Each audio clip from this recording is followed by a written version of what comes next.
আমরা আমাদের অনেক সমস্যার সৃজনশীল সমাধান নিয়ে আলাপ করছি, কিন্তু আমাদের একটা বিশাল জাতীয় সমস্যা আছে পার্বত্য চট্টগ্রাম নিয়ে। বাংলাদেশ রক্তাক্ত যুদ্ধ করছে এই জনপদে, যুদ্ধ থামছে কিন্তু ছাইচাপা তুষের মতো এক আগুন ধিকে ধিকে জ্বলতেছে। পাহাড় আর সমতলের জনগোষ্ঠীর মধ্যে সন্দেহ আর অবিশ্বাসের বাতাস লঘু হইয়া যায় নাই। আমি মাঝে মাঝে ভাবি, যারা রাষ্ট্র চালায় তারা কি আদৌ সমস্যাগুলো নিয়ে ভাবেন? কিভাবে এটা সমাধান করা যায় এটা নিয়ে ভাবেন? ভাবলে, আন্তরিকভাবে চেষ্টা করলে তো এই সমস্যা একেবারে দূর না হোক, অনেকটা তো সহনীয় করে ফেলা যায়। রাষ্ট্র সবসময় অপদার্থরা চালায়, তাই কখনো আমরা ভাবতেই পারি না সমস্যাকে দূর করতে হলে কি কি কাজ করতে হবে, কিভাবে সৃজনশীলভাবে সমস্যার সমাধান করতে হবে। আজ আমি পার্বত্য চট্টগ্রাম ইস্যু নিয়ে আলাপ করব। আমার আলাপে সব সমস্যার সমাধান থাকবে না, তবে অন্তত একটা বড় সমস্যার সমাধানের বিষয়ে আলাপ করব। আশা করি বাংলাদেশের আপামর জনসাধারণ, সমতল এবং পাহাড়ের জনগণ আমার এই আলাপটাকে গ্রহণ করবেন। আসেন আল্লাহর নামে শুরু করি। এখন আলাপ হইতেছে আদিবাসী না উপজাতি এই বিষয় নিয়ে। আমি এই আলাপে এখনই ঢুকবো না, একটু টাচ করব আমার এপিসোডের একদম শেষ দিকে। আমার মতে সমস্যার মূলটা এই জায়গায় না, মূলটা মূলত দুইটা জায়গায়, একটা স্থানীয় আর একটা আন্তর্জাতিক। আন্তর্জাতিক বিষয়টা আমি প্রথমে আলোচনা করব, কারণ পার্বত্য চট্টগ্রাম নিয়ে আলাপ করার সময় সেই আন্তর্জাতিক প্রবলেমটা, সমস্যাটা, যেখানে ভারত একটা গুরুত্বপূর্ণ ফ্যাক্টর, সেটারে মাথায় রাখলে আমাদের বিষয়টা বুঝতে সুবিধা হবে এবং সমাধানের পথটা ভাবতেও সুবিধা হবে। আসেন এই দুইটা বিষয় কি কি। ভারত মনে করতো যে পার্বত্য চট্টগ্রামের নাগা এবং মিজো বিদ্রোহীরা লুকায় আছে এবং তাদেরকে পাকিস্তানের গোয়েন্দা সংস্থা আইএসআই সাহায্য করে। তো এইটার পাল্টা কর্মসূচি নেয় ইন্ডিয়া, যে পূর্ব পাকিস্তানকে দেশটার রাজনৈতিক মূল অংশ থেকে বিচ্ছিন্ন করবে। তো ভারত এইটার উল্টা কর্মসূচি নেয়, যে পূর্ব পাকিস্তানকে পশ্চিম পাকিস্তানকে বিচ্ছিন্ন করবে, এবং এই কর্মসূচি নিয়ে আগায় যেতে থাকে। এবং এইটা নিয়ে আগায় যাওয়ার জন্য তাদের গোয়েন্দা মানে রকে সবুজ সংকেত দেয় ভারতীয় নীতি নির্ধারকেরা। অনেক পরে ভারতের গোয়েন্দা সংস্থা তার কর্মকর্তা বি রমন এই সম্পর্কে বলছেন যে এই যে পূর্ব পাকিস্তান থেকে ভারতের উত্তর পূর্বাঞ্চলে আইএসআইয়ের চালানো কার্যক্রমের অবসান ঘটাইতে ইন্দিরা গান্ধী পূর্ব পাকিস্তানের বাংলাভাষীদেরকে পাকিস্তান থেকে বিচ্ছিন্ন হওয়া এবং বাংলাদেশ নামে একটা পৃথক রাষ্ট্র প্রতিষ্ঠার ব্যাপারে সহায়তা করতে হবে, এই সিদ্ধান্ত নেয়। এটা বি রমনের বই লেখা আছে। তো ভারতীয় তরফ থেকে বাংলাদেশের মুক্তিযুদ্ধে সংশ্লিষ্টতার একটা বড় উপাদান ছিল একটা বিশেষ বাহিনীকে পার্বত্য চট্টগ্রাম দিয়ে অপারেশনে পাঠানো। এই বিশেষ বাহিনীর নাম ছিল special frontier force. General Uban ছিল এই ফোর্সের প্রথম ইন্সপেক্টর জেনারেল। 1962 সালের শেষ দিকে এই ফোর্সটা গড়ে উঠছিল। 71 সালে এই জেনারেল উবানি ছিলেন মুজিব বাহিনীর প্রশিক্ষক। মুজিব বাহিনী কি জানেন তো? ছাত্রলীগ, যুবলীগ আর আওয়ামী লীগের যৌথ গেরিলা বাহিনী। এরা কিন্তু যুদ্ধ করেনি, আর আজকে তারা মুক্তিযুদ্ধের সিপাহসালার হয়ে গেছে। শুধু তাই না, উবান ছিল রক্ষী বাহিনীরও প্রশিক্ষক। তাইলে বুঝতে পারতেছেন তো যে ইন্ডিয়ার প্ল্যানটা কি এবং কিভাবে সে প্ল্যানগুলো সাজাচ্ছে তার আশেপাশে। এবং পার্বত্য চট্টগ্রামে যখন 71-এর চূড়ান্ত অপারেশন হয়েছিল, তখন মুজিব বাহিনী না, স্পেশাল ফ্রন্টিয়ার ফোর্স নামে ওই আনকনভেনশনাল বাহিনীকেও ভারতীয়রা পার্বত্য চট্টগ্রাম দিয়ে বাংলাদেশে ঢুকায় দেয়। এবং এই স্পেশাল ফ্রন্টিয়ার ফোর্স অনেক দিন থাকে, এমনকি 1975 পর্যন্ত থাকে পার্বত্য চট্টগ্রামে। তো এই ফোর্সের দায়িত্ব কি ছিল? যে পার্বত্য চট্টগ্রামে যে ভারত নিয়ন্ত্রিত মিজোরাম এবং নাগাল্যান্ডের স্বাধীনতা সংগ্রামী আছে তাদেরকে খুঁজে বের করে এবং নিশ্চিহ্ন করা। এখানেই শেষ না, এই স্পেশাল ফ্রন্টিয়ার ফোর্সের সাথে মুজিব বাহিনী পার্বত্য চট্টগ্রাম দিয়ে যখন অভিযান শুরু করে, এটা নভেম্বরের শেষ দিকে। এরা ত্রিপুরা রাজ্য থেকে পার্বত্য চট্টগ্রামের পানছড়িতে প্রবেশ করে নভেম্বরের শেষে। একদল চাকমা তাদেরকে অভ্যর্থনা জানাইতে যায়, মনে করছে তাদের মুক্ত করতে আসছে। এই জন্য একটা খাসিও নিয়ে গেছিল বেচারারা। আহারে, মুজিব বাহিনী ও স্পেশাল ফ্রন্টিয়ার ফোর্স এই সদস্যদের খাসিটা নিছে, কিন্তু অভ্যর্থনাকারী সবাইকে হত্যা করছিল। তারপর তারা পানছড়ির পাহাড় গ্রামগুলোতে হামলা শুরু করে, বাড়িঘর লুটপাট করে, আগুন লাগাই দেয়, সামনে যাকে পায় তাকেই হত্যা করে এবং মেয়েদেরকে ধর্ষণ করে। তাদের হামলায় পানছড়িতে ওই দিনই নিহত হয়েছিল 32 জন নিরীহ পাহাড়ি। তারপর তারা পানছড়ি থেকে খাগড়াছড়ির দিকে রওনা হয় এবং যাওয়ার পথে 176টা বাড়িঘর জ্বালায় দেয়। 14 ডিসেম্বরেও তারা 22 জনকে হত্যা করে। এই ছিল আওয়ামী লীগের মুজিব বাহিনীর মুক্তিযুদ্ধ। এটাই তাদের কন্ট্রিবিউশন।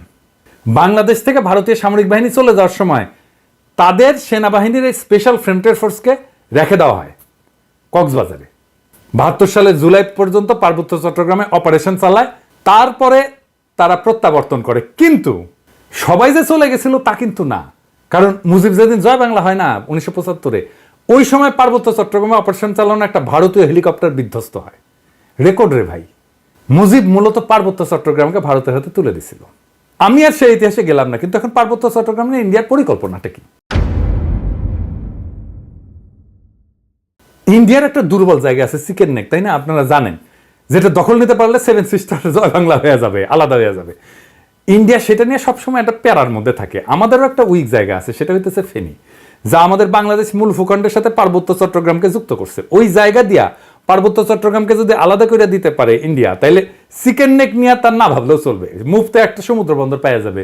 তাই সে পার্বত্য চট্টগ্রামের সবসময় বিচ্ছিন্নতাবাদীদেরকে অকাতরে সাপোর্ট দেয়, শান্তি বাহিনীকে সাপোর্ট দিচ্ছে, কুকিজিনদের সাপোর্ট দেয়। তারা জানে পার্বত্য চট্টগ্রাম যদি বিচ্ছিন্ন হয়ে আলাদা রাষ্ট্র হয়ও, তাইলে এই ল্যান্ড লক একটা অতি অল্প জনগোষ্ঠীর ভূখণ্ডের ইন্ডিয়ার উপরে সর্বাংশে নির্ভর করা ছাড়া আর উপায় নাই। আর ওই অংশটা ইন্ডিয়া খাইয়া ফেলতে কোনো সমস্যা হবে না তখন।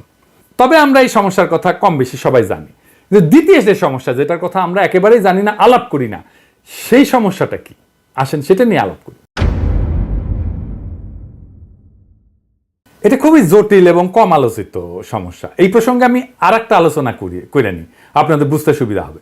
হংকং আর চায়না মেনল্যান্ড, এই দুইটা ভূখণ্ড কিন্তু একই দেশের হইলে সিস্টেম আলাদা, অর্থনৈতিক সিস্টেম আলাদা। হংকং অশান্ত না? আপনি একই দেশের দুইটা সিস্টেম করলে সেটা অশান্তির একটা বীজ হয়ে থাকে, যদি খুব ভালোভাবে ম্যানেজ করা না যায়। কারণ দেশ বা রাষ্ট্র একটা শরীরের মতো, এটার একটা রাজনৈতিক অর্থনৈতিক সংহতির দরকার পড়ে। ইকোনমিক সিস্টেম আলাদা হইলে রাজনৈতিক সংহতি রক্ষা করা দূর হয়ে যায়। কেন?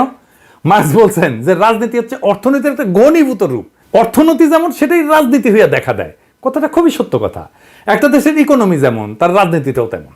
এটা নিয়ে পরে আবার বিস্তারিত আলাপ করা যেতে পারে, কিন্তু আপাতত আজকাল আলাপের জন্য এইটুকু জানলেই চলবে। পার্বত্য চট্টগ্রামের ইকোনমি কি আলাদা? হ্যাঁ, আলাদা। ওদের ইকোনমি ভূমি নির্ভর। ওদের বর্তমান ভূমির মালিকানা ব্যবস্থা খুবই জটিল এবং বহুমুখী একটা কাঠামোর উপর প্রতিষ্ঠিত, যা ঐতিহাসিক, সামাজিক, সাংস্কৃতিক এবং প্রশাসনিক অনেকগুলো কারণের মিশ্রণ। তিনটা স্তরে এদের ভূমি ব্যবস্থাপনা। এক নাম্বার, ঐতিহ্যবাহী ভূমি মালিকানা ব্যবস্থা। এটাই সবচেয়ে বড় ভূমি ব্যবস্থাপনা। আনুমানিক 50 থেকে 60% ভূমি এই ঐতিহ্যবাহী ব্যবস্থাপনার আওতায় পড়ে। কেমন সেটা? এইটা গোষ্ঠীভিত্তিক মালিকানা, কোনো ব্যক্তি মালিকানায় না। পার্বত্য অঞ্চলের প্রধান জনগোষ্ঠী যেমন চাকমা, মারমা, ত্রিপুরা এবং অন্যান্য গোষ্ঠীগুলা তাদের নিজস্ব ঐতিহ্যবাহী ভূমি ব্যবস্থাপনা পদ্ধতি অনুসরণ করে। এই ব্যবস্থায় জমির মালিকানা সাধারণত পরিবার বা গোষ্ঠীর মধ্যে থাকে। এটা একটা মৌখিক ঐতিহ্য, লেখাপড়া কিন্তু নাই, কোনো দলিল নাই। জমি ভোগ, দখল এবং ব্যবহার করার অধিকার আছে, কিন্তু সেটা আইনগতভাবে নথিভুক্ত না। জুম চাষ হয় না পাহাড়ে, এই জুম চাষের জন্য যে ভূমি, সেইটা কিন্তু এই ঐতিহ্যবাহী কৃষি পদ্ধতি এবং এই ভূমি মালিকানায়। এখানে জমি ব্যক্তিগত মালিকানা না, বরং গোষ্ঠীগত মালিকানায় পরিচালিত হয়। 2 নাম্বার মালিকানা হচ্ছে সরকারি ভূমি মালিকানা। সরকার যেটাকে রিজার্ভ বন ঘোষণা করছে, এটা সরকারের মালিকানা। পার্বত্য চট্টগ্রামের একটা বড় অংশ আমরা জানি যে রিজার্ভ ফরেস্ট বা সংরক্ষিত বন হিসাবে ঘোষিত। এই ভূমি বন বিভাগ দিয়ে নিয়ন্ত্রিত এবং চাষাবাদ এবং বসতি স্থাপন এখানে নিষিদ্ধ। তবে আপনারা জানেন যে পার্বত্য চট্টগ্রামের অধিবাসীরা ঐতিহাসিকভাবে বনের মধ্যে চাষাবাদ করে এবং বসতি স্থাপন করে। তো সরকার যদি নিষিদ্ধ করে দেয়, তাহলে তাদের ঐতিহাসিকভাবে চাষাবাদের পদ্ধতি ছিল, সেটা নষ্ট হয়ে যায় না? এটা মাথার মধ্যে নাই এদের। কিন্তু এটা একেবারে বন্ধ হয়নি। এই সংরক্ষিত বন এলাকায় অনেক বসতি আছে জনগণের এবং ঐতিহ্যগতভাবে এই ভূমি তারা ব্যবহার করে। এইটাও একটা ভূমি বিরোধের অন্যতম কারণ। 3 নম্বর হচ্ছে সরকারি প্রকল্প।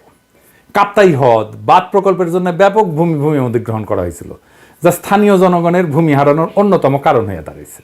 আমরা এই প্রসঙ্গে সমাধান পর্বে আলাপ করব। আনুমানিক 25 থেকে 30% ভূমি সংরক্ষিত বনাঞ্চলের অধীনে রয়েছে। আর আইনগতভাবে নথিভুক্ত মালিকানা, যেটা আমরা সমতলে দেখি আর কি, জমি রেজিস্ট্রি, দলিল, এটা দেখি না, এইটা পর্সা টর্সা এগুলো দেখি না, পাকা দলিল। কিছু কিছু এলাকায় ব্যক্তি বা গোষ্ঠী তাদের জমির দলিল নথিভুক্ত করে ফেলছে, তবে এটা খুবই সীমিত এবং এইটা সবসময় সমস্যাযুক্ত, কারণ অনেক জমির মালিকানার বিষয়ে সরকারি রেকর্ড, স্থানীয় ঐতিহ্যবাহী নিয়মের মধ্যে তো সংঘাত আছে, তাই না? এইটা ধরেন 10%-এর মতো। এই ভূমি ব্যবস্থাপনার মূল সমস্যাটা কি? সমস্যা হচ্ছে যে পার্বত্য জনগোষ্ঠী তাদের এই ঐতিহ্যগত নিয়মে জমি ভোগ দখল করলেও সরকারি আইনে তো স্বীকৃত না এটা। তারপর ধরেন উন্নয়ন প্রকল্প, যেমন কাপ্তাই জল বিদ্যুৎ কেন্দ্র এবং সমতলে অনেক মানুষ আসছে পার্বত্য অঞ্চলে, ফলে স্থানীয় জনগণের জমি হারানোর ঘটনা ঘটছে। আবার আরেকটা জিনিস বললাম যে রিজার্ভ সংরক্ষিত বন এবং কৃষি জমি নিয়ে যে সংঘাত, ওইখানে তারা বসতি স্থাপন করে, ওখানে কৃষি কাজ করে। সমতলের অনেকে বলে যে আমরা কেন পার্বত্য চট্টগ্রামে গিয়ে জমি কিনতে পারবো না, ওরা তো এসে সমতলে জমি কিনতে পারে। সমস্যা বুঝছেন তো? আপনি কার কাছ থেকে জমি কিনবেন? দলিলই তো নাই। দলিল তো মুখে মুখে, মালিকানা তো ব্যক্তির না রে ভাই, মালিকানা সামাজিক, এবং প্রায় 60% জমির মালিকানা এরকম। তো এই বাস্তবতাটা তো বুঝতে হবে। দেখেন এই সমস্যার সমাধান কি? ওয়ান কান্ট্রি টু সিস্টেম ব্যবস্থা আমাদের চালাইতে হবে ততদিন পর্যন্ত যতদিন না ব্যাপক সংখ্যাগরিষ্ঠ পাহাড়িরা এই সিস্টেম বদলানোর জন্য দাবি না করে। আমরা এই ব্যবস্থার জন্য হংকং এর অভিজ্ঞতা, স্কটল্যান্ড, উত্তর আয়ারল্যান্ডের অভিজ্ঞতা কাজে লাগাতে পারি। এইটা করে ঐতিহ্যবাহী ভূমি ব্যবস্থাকে আইনি স্বীকৃতি দিতে পারি এবং পুরো পার্বত্য চট্টগ্রামকে আমরা গ্রিন ইকোনমির আওতায় আনতে পারি। তাহলে আমাদের এই ওয়ান কান্ট্রি টু সিস্টেমটা ভালোভাবে বাস্তবায়ন করা যাবে। অর্থনৈতিক উন্নয়ন আর স্বাতন্ত্র্য 2 লক্ষ্যই অর্জিত হবে। পার্বত্য চট্টগ্রামে ব্যাপক অর্থনৈতিক উন্নয়ন করলে, পাহাড়িদের আয় আর জীবনযাত্রার মান বাড়াইলে বেশিরভাগ সমস্যার সমাধান হয়ে যাবে। আসেন এই গ্রিন ইকোনমিটা কি আর কিভাবে এটা ইমপ্লিমেন্ট করা যায় সেটা দেখি, বাস্তবায়ন করা যায়। গ্রিন ইকোনমি হলে এমন একটা অর্থনৈতিক ব্যবস্থা যা পরিবেশকে রক্ষা করবে, টেকসই উন্নয়নকে প্রাধান্য দেবে এবং এইটাই প্রাকৃতিক সম্পদের সঠিক ব্যবস্থাপনা, পরিবেশ বান্ধব প্রযুক্তি ব্যবহার এবং সবুজ কর্মসংস্থান তৈরির মাধ্যমে অর্থনৈতিক উন্নয়ন এবং পরিবেশ রক্ষার মধ্যে একটা ভারসাম্য আনবে। এবং আমরা পার্বত্য চট্টগ্রামকে যদি একটা সংরক্ষিত এলাকা বলে ঘোষণা দিয়ে গ্রিন ইকোনমির আওতায় নিয়ে আসি, তাহলে অনেকগুলো সুবিধা পাওয়া যাবে। স্বাতন্ত্র্য রক্ষা তো হবেই, পাশাপাশি অর্থনৈতিক উন্নয়ন সম্ভব হবে। সুবিধাগুলো এক এক করে আলোচনা করি। যেমন ধরেন, প্রাকৃতিক সম্পদের সংরক্ষণ করা যাবে। সংরক্ষিত এলাকায় অরণ্য, বন্যপ্রাণী এবং জীব বৈচিত্র্য রক্ষার জন্য সঠিক ব্যবস্থাপনা গড়ে তোলা সম্ভব হবে এবং এর ফলে টেকসই একটা বন ব্যবস্থাপনা, যেটাকে সাস্টেনেবল বন ব্যবস্থাপনা বলা হয়, এবং পানি সংরক্ষণ, কার্বন নিঃসরণ হ্রাস করা যাবে এবং পরিবেশ বান্ধব কর্মসংস্থান তৈরি করা যাবে। কিভাবে? ধরেন ইকো ট্যুরিজম, জৈব চাষাবাদ, প্রাকৃতিক পণ্য উৎপাদন এবং স্থানীয় কারুশিল্পের মাধ্যমে স্থানীয় জনগণের জন্য কর্মসংস্থান সৃষ্টি করা যাবে। পরিবেশ বান্ধব উদ্যোগ নেওয়া যেতে পারে, যেমন সৌরশক্তি প্রকল্প, জৈব প্লাস্টিক উৎপাদন প্রকল্প, এগুলো তৈরি করা যেতে পারে। এবং যেহেতু আমরা এখানে কার্বন নিঃসরণ কমাবো, তাই আন্তর্জাতিক সহযোগিতা পাওয়া যাবে প্রত্যেকটা প্রকল্পে। শুধু আন্তর্জাতিক সংস্থার সাহায্য, টাকা পয়সায় না, প্রযুক্তিগত সহায়তাও নেওয়া যাবে এবং পরিবেশ বান্ধব ট্যুরিজম গড়ে তোলা যায়। এখন যে ট্যুরিজম আছে এটা পরিবেশ বান্ধব না, এটা আয়ের একটা গুরুত্বপূর্ণ উৎস হতে পারে। আর সামাজিক উন্নয়ন জনসাধারণের, যেমন ধরেন স্থানীয় জনগণের শিক্ষা, স্বাস্থ্য এবং আর্থিক অবস্থার উন্নতির জন্য প্রকল্প নেওয়া যেতে পারে, যেটা তাদের জীবিকার বিকল্প উৎস হিসেবে কাজ করবে। যারা বনাঞ্চলে কাজ করতেছে, যারা বনাঞ্চলে আবাদ করতেছে বা বাসস্থান করতেছে, তাদের জন্য একটা বিকল্প, একটা কর্মসংস্থানের উৎস আমাদের খুঁজে বের করতে হবে। এবং স্বাতন্ত্র্য রক্ষার জন্য এই প্রত্যেকটা প্রকল্পে স্থানীয় সম্প্রদায়ের অংশগ্রহণ নিশ্চিত করতে হবে। স্থানীয় জনগোষ্ঠীকে সিদ্ধান্ত গ্রহণ এবং ব্যবস্থাপনার অংশীদার করে ফেলতে হবে। তাদের ম্যানেজমেন্টে পার্টিসিপেশন ছাড়া আমরা কোনো কাজ করব না। তাদের সাংস্কৃতিক ঐতিহ্য এবং জীবনযাত্রাকে সম্মান জানায় উন্নয়ন পরিকল্পনা করতে হবে সব সময়। সংরক্ষিত এলাকাকে বিভিন্ন জোনে ভাগ করা যেতে পারে। যেমন ধরেন কোর জোন, যেটা সম্পূর্ণ সংরক্ষিত এলাকা, যেখানে মানুষের প্রবেশ সীমিত থাকবে। বাফার জোন, যে কিছু নিয়ন্ত্রিত কার্যক্রম, যেখানে ইকো ট্যুরিজমটা চালাবো। আমরা ইকো ট্যুরিজম সব জায়গায় চালাইতে দেবো না এবং এখানে গবেষণাও করব। এবং sustainable use zone, third zone, যেখানে পরিবেশ বান্ধব চাষাবাদ, কারুশিল্প এবং অন্যান্য কার্যক্রম পরিচালনা করা যাবে। এবং একটা কঠোর আইন, পরিবেশ সুরক্ষা আইন লাগবে ওইখানে। সংরক্ষিত এলাকায় বৃক্ষ নিধন, শিকার এবং দূষণ কঠোরভাবে নিষিদ্ধ করতে হবে এবং আইন ভঙ্গ করলে দৃষ্টান্তমূলক শাস্তি ব্যবস্থা করতে হবে।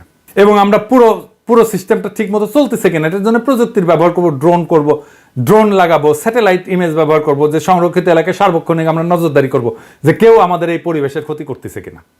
এবং এই অঞ্চলে আমাদের একটা গবেষণা এবং ডকুমেন্টেশনের একটা শক্তিশালী সিস্টেম রাখতে হবে, যে সংরক্ষিত এলাকায় জীব বৈচিত্র্য, সম্পদ এবং পরিবেশগত অবস্থা নিয়মিত এটা ঠিক থাকতেছে কিনা, এটা নিয়মিত গবেষণার মাধ্যমে পর্যবেক্ষণ করা হবে। আর আসেন কাপ্তাই লেক এলাকা। এই যে কাপ্তাই লেকটা করা হয়েছে, জানেন এখানে কত মেগাওয়াট বিদ্যুৎ হয়? 230 মেগাওয়াট মাত্র। এটা গোটা বাংলাদেশের চাহিদার মাত্র 5%। এই যে 5% বিদ্যুৎ, তার জন্য কত বড় সমস্যা আমরা তৈরি করছি। আমরা যদি ঘোড়াশাল বিদ্যুৎ কেন্দ্রের কথা চিন্তা করি, ঘোড়াশাল বিদ্যুৎ কেন্দ্র 950 মেগাওয়াট বিদ্যুৎ উৎপাদন করে, তার মানে 4 গুণ এই কাপ্তাই লেকের চাইতে। তাইলে আমি এটা আসলে রাখবো কেন? এই কাপ্তাই বাঁধ ভেঙে দিয়ে আমরা জমি উদ্ধার করলে কি সমস্যা? এটা ভেবে দেখতে হবে। এটা নিয়ে আমাদের সিরিয়াস চিন্তা করতে হবে যে আসলে আমরা কাপ্তাই বাঁধটা রাখবো কিনা। একটা দীর্ঘস্থায়ী প্রবলেমের সমস্যার সমাধান করছে। কাপ্তাই লেক থাকবে না? কাপ্তাই লেকের দরকার কি? আমাদের তো দরকার নাই। দৃষ্টিনন্দন কাপ্তাই লেকের তো দরকার নেই। আমার যদি জমি উদ্ধার হয় ওইখানে, এই 230 মেগাওয়াট বিদ্যুতের দাম কত? আর আমরা যদি এই জমিটাকে ব্যবহার করতে পারি, কাপ্তাই লেকের নিচে ডুবে যাওয়া জমিটা যদি উদ্ধার করতে পারি, তাহলে এই জমিতে আমরা কি পরিমাণে অর্থনৈতিক ব্যবস্থাপনা করতে পারবো, অর্থনৈতিক সুবিধা পাবো, অর্থনৈতিক লাভ করতে পারবো, এটা একটা স্টাডি হইতে পারে। আমি এটা ধারণাটা দিলাম। যদি মনে করেন যে স্টাডি করে যদি দেখা যায় যে ওইখানে অর্থনৈতিক সুবিধা যেটা সেটা অনেক অনেক বেশি এই কাপ্তাইয়ের 230 মেগাওয়াটের বিদ্যুতের চাইতে, তাহলে কাপ্তাই বাদ আমাদের রেখে লাভ কি? এটা ভেঙে দেওয়া যেতে পারে। আমার মনে হয় যে কাপ্তাই বাদ যদি ভেঙে দেওয়া যায় তাহলে আমাদের বেটার ইকোনমিক বেনিফিট আমাদের আসবে। এবার আসেন আদিবাসী ধারণা নিয়ে আমার চিন্তাটা বলি, কেন এইটা অদরকারি আলাপ, কেনই বা সমতলের মানুষ এই চিন্তাটা পছন্দ করে না।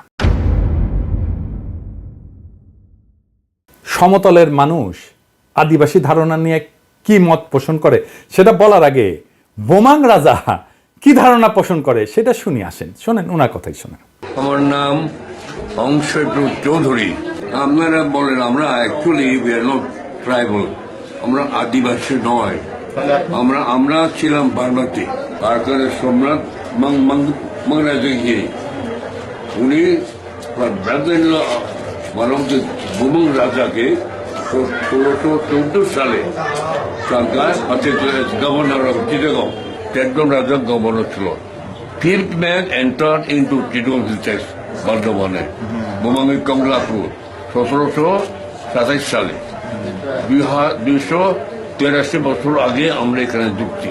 এই যে ইন্ডিজেনাস বা আদিবাসী শব্দটার অর্থ হইল এমন জনগোষ্ঠী বা সম্প্রদায় যারা কোনো নির্দিষ্ট ভৌগোলিক এলাকায় ঐতিহাসিকভাবে বসবাস করে আসতেছে, যারা সেই এলাকার আদি অধিবাসী এবং যাদের ঐতিহ্য সাধারণত ঔপনিবেশিক বা আধুনিক জনগোষ্ঠীর আগমনের পূর্বে গড়ে উঠছে। সহজ বাংলায় বললে ওই অঞ্চলের আদিবাসিন্দা।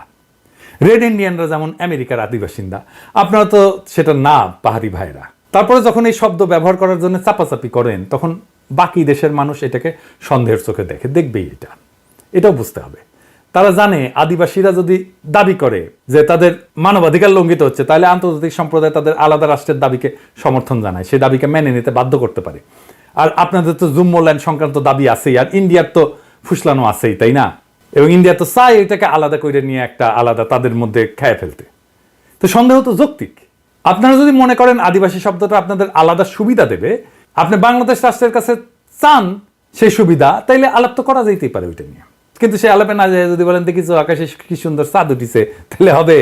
পাহাড়ে সবাই যেমন বিচ্ছিন্নতাবাদী না, এটা যেমন সত্য, তেমন সমতলের সবাই আপনাদের ব্যাপারে ইনসেনসিটিভ বা অসংবেদনশীল না, এটাও তেমন সত্য। তাই আসেন দুই পক্ষকেই বলি, সংঘাত আর অবিশ্বাসের কালকাটায় আমরা নতুন ইতিহাস গড়ি। হাসিনা বিরোধী লড়াইয়ে পাহাড়ি ভাই বোনেরা আমাদের কাঁধে কাঁধ মিলায় লড়াই করছেন। আমরা এই ঐতিহাসিক ঐক্যকে সাথে নিয়ে আগায় যাই। আমরা এমন এক বাংলাদেশ গড়ে তুলি যার গর্বিত মালিক হবে হিন্দু, মুসলমান, পাহাড়ি, সমতলী, চাকমা, বাঙালি সকলেই। বৈচিত্র্যের মধ্যে আমরা গড়ে তুলব এক মহান ঐক্য, এক নতুন বাংলাদেশে, যে বাংলাদেশের স্বপ্ন দেখেই জুলাই আগস্টের হাজারো শহীদেরা চোখ মুছছিল, শেষ নিদ্রায় গেছিল। আসেন আমরা সেই স্বপ্নকে বাস্তব করে তুলি। ইনকিলাব জিন্দাবাদ।